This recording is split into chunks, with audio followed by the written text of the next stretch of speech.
அது? இவளுக்கு குழந்தை பிறந்தா நம்ம 2 குடும்பமும் சேர்ந்துரும்னு சாமியார் சொன்னாருன்னு சொல்ற? ஆமா பாட்டி. அதனால இவளுக்கு குழந்தை பிறக்க கூடாதுன்னு உன் அம்மாக்காரி சொல்றாளா?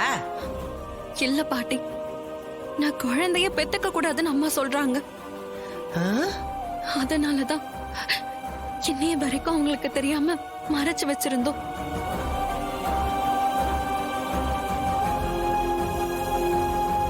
என்னத்தா கொடுமை இது? நம்ம 2 குடும்பமும் ஒண்ணு சேரக்கூடாதுங்கிறதுக்காக உன்னை புள்ளையே பெத்துக்க வேண்டான்னு சொல்றாளா?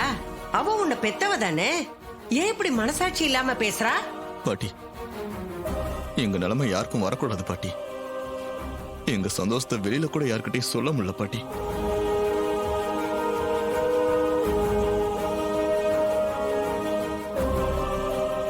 மாப்பிள்ள, இனிமே என்ன ஆனாலும் நாங்க பாத்துக்கிறோம், நீங்க கவலைப்படாதீங்க.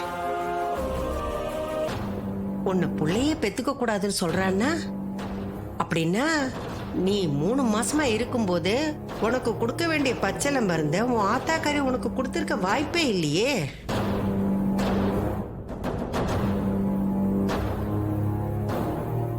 அது என்ன பாட்டி பச்சளை மருந்து?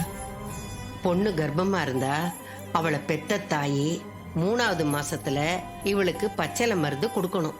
அந்த பச்சளை மருந்து சாப்பிட்டா வயிற்றுல இருக்க புள்ள நல்ல ஆரோக்கியத்தோட பிறக்கும்னு ஐதீகம். அத கர்ப்பமா இருக்கிற பொண்ணுங்களுக்கு அவசியம் கொடுக்கணும்பா.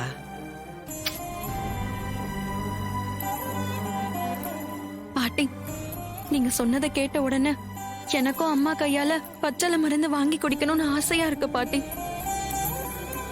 ரோகிணி, அந்த கொடுப்பனதான் உனக்கு இல்லையே, நாம என்ன பண்ண முடியும்?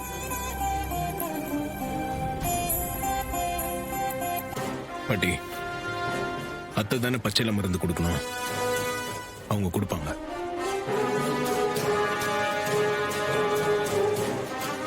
நீங்க சொல்றது நடக்குமா? கண்டிப்பா நடக்குங்க.